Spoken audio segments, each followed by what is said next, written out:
ತಾನೇ ಹೆತ್ತ ಮಗುವನ್ನ ತಾನೇ ಕೈಯಾರೆ ಕೊಂದಿರುವಂತ ಈ ಪಾಪಿ ಪ್ರಿಯಾಂಕಾ ಸಿಕ್ಕಿಬಿದ್ಲಲ್ಲ. ಈ ಕಥೆಯ ರೋಚಕ ಅಂತ ಹೇಳ್ಬೋದು ಗೊತ್ತಾ. ಕಾಡುಗೋಡಿಯಲ್ಲಿ ಮಗು ವೆನ್ನೆಲ್ಲಾವನ್ನ ಕೊಲೆ ಮಾಡಿ ಪ್ರಿಯಾಂಕರನ ಬಲೆಗೆ ಬಿದ್ದು ಮಗುವನ್ನೇ ಕೊಂದಿಲ್ಲಲ್ಲ ಈ ಪಾಪಿ ಪ್ರಿಯಾಂಕಾ.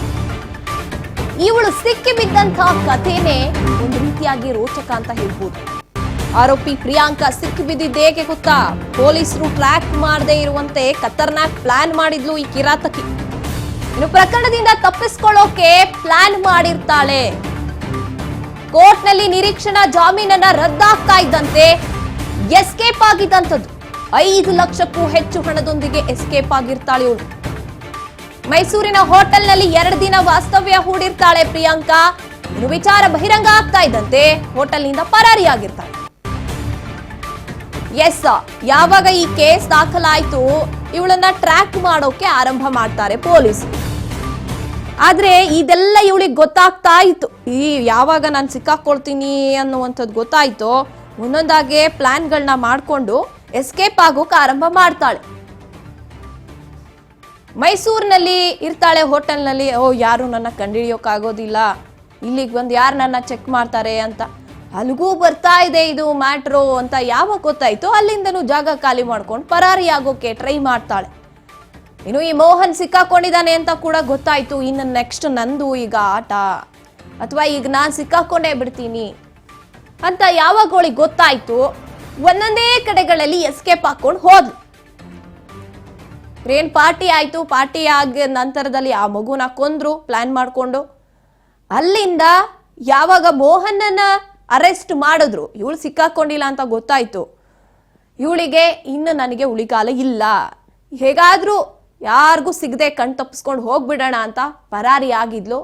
ಆದ್ರೆ ಈಗ ನೆನೆ ಸಿಕ್ಕಾಕೊಂಡಿದ್ದಾಳೆ ಈಕೆ ಸಕಲೇಶ್ಪುರದ ಹತ್ರ. ಆದ್ರೆ ಇವಳು ಅಲ್ಲಿವರೆಗೂ ಹೋಗೋಕ್ ಪ್ಲಾನ್ ಮಾಡ್ಕೊಂಡು ಹೋದ್ಲಲ್ಲ, ಅದು ಇವಳಿಗೆ ನಿಜವಾಗ್ಲೂ ಈ ತರದ ಖತರ್ನಾಕ್ ಐಡಿಯಾಗಳು ಎಲ್ಲಿಂದ ಬರುತ್ತೆ ಅನ್ನೋದನ್ನ ಪ್ರೂವ್ ಮಾಡುತ್ತೆ.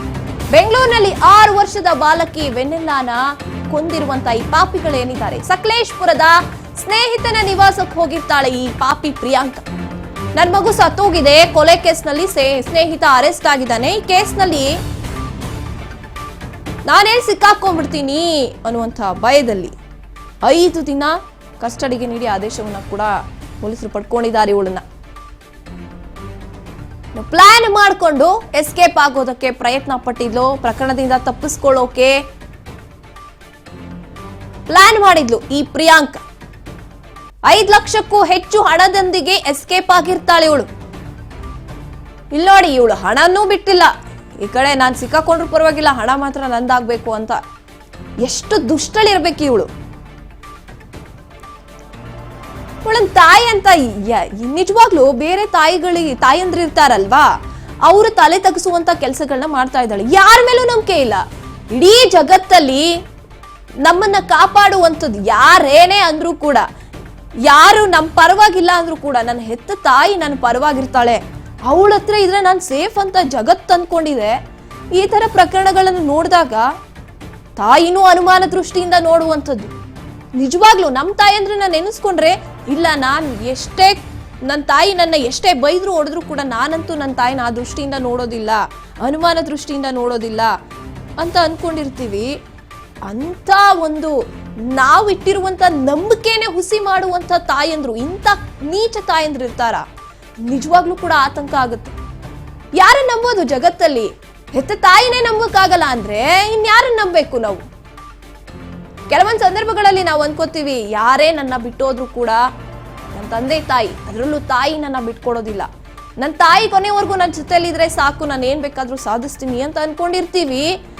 ಇಲ್ಲಿ ಅದನ್ನು ಕೂಡ ಹುಸಿ ಮಾಡೋಕ್ ಮುಂದಾಗ್ತಿರುವಂತ ಇಂಥ ಕೆಟ್ಟ ಹುಳಗಳು ಅಂತ ಹೇಳ್ಬೇಕು. ಇವಳನ್ನ ತಾಯಿ ಅನ್ನೋಕೆ ಯಾವುದೇ ರೀತಿಯಾದಂಥ ಉದಾಹರಣೆನ ಇವಳು ಬಿಟ್ಟು ಹೋಗಿಲ್ಲ. ತಾಯಿ ಅಲ್ಲ ಇವಳು, ಹುಳ, ಒಂದು ಹುಳ, ಮನುಷ್ಯನೂ ಅಲ್ಲ, ಕೆಟ್ಟ ಹುಳ ಪ್ರಪಂಚದಲ್ಲಿ ಬಂದು ತಗ್ಲಾಕೊಂಡ್ಬಿಟ್ಟಿದೆ, ಹಾಗೆ ಹೇಳ್ಬೋದಷ್ಟೇ. ಇನ್ನು ಬಾಲಕಿ ವೆನ್ನೆಲ್ಲಾ ಕೊಲೆ ಆದ ನಂತರದಲ್ಲಿ ಸಕಲೇಶ್ಪುರದ ಸ್ನೇಹಿತನ ನಿವಾಸಕ್ಕೆ ಇವಳು ಹೋಗಿರ್ತಾಳೆ. ನನ್ನ ಮಗು ಸತ್ತು ಹೋಗಿದೆ, ಕೊಲೆ ಕೇಸ್ನಲ್ಲಿ ಸ್ನೇಹಿತ ಅರೆಸ್ಟ್ ಆಗಿದ್ದಾನೆ, ಈ ಕೇಸ್ನಲ್ಲಿ ನನ್ನ ಪಾತ್ರ ಕೂಡ ಇದೆ ಅಂತ ಪೊಲೀಸರು ಹುಡುಕ್ತಾ ಇದ್ದಾರೆ ಅಂತ ಹೇಳ್ತಾಳೆ. ಇವಳು ಹೇಗ್ ಸಿಕ್ಕಾಕೊಂಡ್ಲು ಎಲ್ಲ ವಿಚಾರವನ್ನ ನಮ್ಮ ಪ್ರತಿನಿಧಿ ಅಜಯ್ ಇದ್ರ ಬಗ್ಗೆ ಹೆಚ್ಚಿನದಾಗಿ ಹೇಳ್ತಾ ಹೋಗ್ತಾರೆ. ಎಸ್ ಅಜಯ್, ಈ ಪಾಪಿ ಪ್ರಿಯಾಂಕಾ ಹೇಗ್ ಸಿಕ್ಕಾಕೊಂಡ್ಲು, ಹೇಗೆಲ್ಲ ಹುಡುಕಿದ್ರು ಪೊಲೀಸರು ಅಂತ? 5 ವರ್ಷದ ವೆನಿಲಾ ಮರ್ಡರ್ ಕೇಸ್ಗೆ ಸಂಬಂಧಪಟ್ಟಂತೆ ಒಂದ್ ಕಡೆ ಮೋಹನ್ ಏನಿದ್ದಾನೆ ಅಂದ್ರೆ ಪ್ರಿಯಾಂಕಾ ಅವರ ಪ್ರಿಯಕರ, ಆತನನ್ನು ಕೂಡ ಈ ಹಿಂದೆ ಪೊಲೀಸ್ನವರು ಅರೆಸ್ಟ್ ಅನ್ನ ಮಾಡಿ 10 ದಿನಗಳ ಕಾಲ ಕಸ್ಟಡಿಗೆ ತೆಗೆದುಕೊಂಡು ಆತನ ವಿಚಾರಣೆಯನ್ನ ಮಾಡ್ತಾ ಇದ್ರು. ಈತ ಅರೆಸ್ಟ್ ಆದಂತ ಬೆನ್ನಲ್ಲೇ ಪ್ರಿಯಾಂಕಾಗೆ ವಿಚಾರ ಗೊತ್ತಾಗುತ್ತೆ. ಇಮಿಡಿಯೇಟ್ ಆಗಿ ಆಕೆ ಕೂಡ ತನ್ನ ಮೊಬೈಲ್ ಅನ್ನ ಸ್ವಿಚ್ ಆಫ್ ಮಾಡ್ಕೊಂಡು ಅಬ್ಸ್ಟ್ಯಾಂಡ್ ಕೂಡ ಆಗಿರ್ತಾಳೆ. ನಿನ್ನೆ ಕಾಡ್ಗೋಡಿ ಪೊಲೀಸ್ನವರು ಕೂಡ ನಿರಂತರವಾಗಿ ಆಕೆಯ ಒಂದು ನಂಬರ್ ಅನ್ನ ಪಡ್ಕೊಂಡಿರ್ತಾರೆ.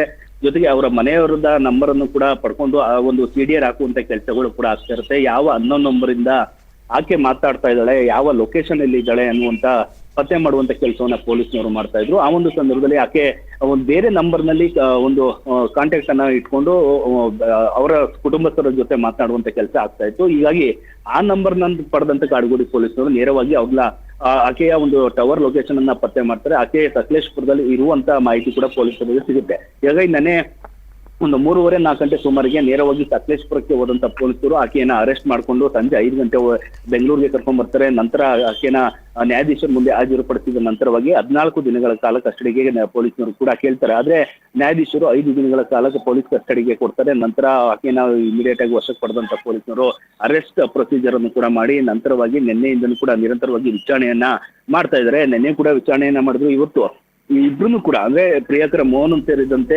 ಪ್ರಿಯಾಂಕಳನ್ನ ಇಬ್ರು ಕೂಡ ಎದುರು ಬದುರು ಕೂರಿಸ್ಕೊಂಡು ವಿಚಾರಣೆಯನ್ನ ಮಾಡ್ತಾ ಇದ್ದಾರೆ.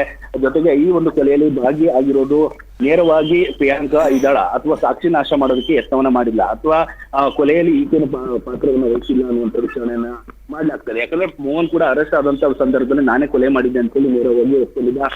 ಅದಾದ ನಂತರವಾಗಿ ಮಗುವಿನ ಶವವನ್ನ ಕಾರ್ನಲ್ಲಿ ಇಟ್ಕೊಂಡು ಒಂದು ಕೋಲಾರ್ಗೆ ಹೋಗ್ತಾರೆ. ಅಲ್ಲಿ ಒಂದು ಬರ್ತ್ಡೇ ಸೆಲೆಬ್ರೇಷನ್ ಅನ್ನ ಮಾಡ್ತಾರೆ.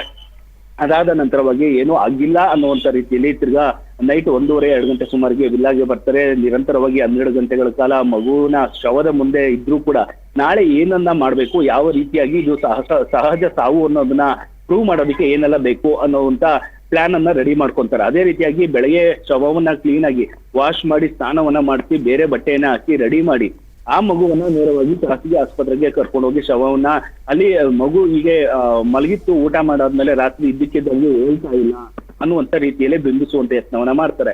ಇಲ್ಲಿ ಆ ವೈದ್ಯರು ಕೂಡ ಒಂದು ಪರೀಕ್ಷೆಯನ್ನ ಮಾಡಿದ ನಂತರವಾಗಿ ಮಗು ಸಾವನ್ನಪ್ಪಿದೆ ಅಂತ ಹೇಳಿದಂತ ಸಂದರ್ಭದಲ್ಲಿ ಏನೂ ಗೊತ್ತಿಲ್ಲದ ರೀತಿಯಲ್ಲಿ ಕುಟುಂಬಸ್ಥರಿಗೆ ಪರೀಕ್ಷೆಯನ್ನ ಕೊಡ್ತಾರೆ. ನಂತರ ಇಮಿಡಿಯೇಟ್ ಆಗಿ ಮಗುವಿನ ಒಂದು ಅಂತ್ಯ ಸಂಸ್ಕಾರವನ್ನು ಕೂಡ ಮಾಡಿರ್ತಾರೆ. ಇಲ್ಲಿ ಪ್ರಮುಖವಾಗಿ ಇವ್ರು ಎಷ್ಟೇ ನಾಟಕ ಮಾಡಿದ್ರು, ಎಷ್ಟೇ ಪ್ಲಾನ್ ಅನ್ನ ಮಾಡಿದ್ರು ಕೂಡ ಇಲ್ಲಿ ಪೋಸ್ಟ್ ಮಾರ್ಟಮ್ ರಿಪೋರ್ಟ್ ಬಂದಂತ ಸಂದರ್ಭದಲ್ಲಿ ಮಗುವನ್ನ ಬಲವಂತವಾಗಿ ಉಸಿರುಗಟ್ಟಿಸಿ ಕೊಲೆ ಮಾಡಲಾಗಿದೆ ಅನ್ನುವಂತ ರಿಪೋರ್ಟ್ ಕೂಡ ಬರುತ್ತೆ. ಆವಾಗ ಈ ಅಸಲಿ ವಿಚಾರಗಳು ಕೂಡ ಒಂದೊಂದಾಗಿ ಬೆಳಕಿಗೆ ಬರ್ತಾ ಹೋಗುತ್ತೆ. ಹೀಗಾಗಿ ಯಾವಾಗ ಮೋಹನನ್ನ ಅರೆಸ್ಟ್ ಮಾಡಿ ಪೊಲೀಸರು ಎನ್ಕ್ವೈರಿ ಮಾಡಬೇಕಾದ್ರೆ ಆತ ಕೂಡ ಈ ಎಲ್ಲ ವಿಚಾರಗಳನ್ನು ಕೂಡ ಪೊಲೀಸರ ಮುಂದೆ ಹೇಳ್ಕೊಂಡಿರ್ತಾನೆ. ಅದೇ ರೀತಿಯಾಗಿ ಪ್ರಿಯಾಂಕಳನ್ನ ನಿನ್ನೆ ಅರೆಸ್ಟ್ ಮಾಡಿರುವಂತ ಪೊಲೀಸರು ತನಿಖೆಯನ್ನ ಮಾಡ್ತಾ ಇದ್ದಾರೆ. ಆಕೆಯಿಂದ ಸ್ಟೇಟ್ಮೆಂಟ್ ಮಾಡುವಂತ ಕೆಲಸವನ್ನ ಮಾಡ್ತಾ ಇದ್ದಾರೆ.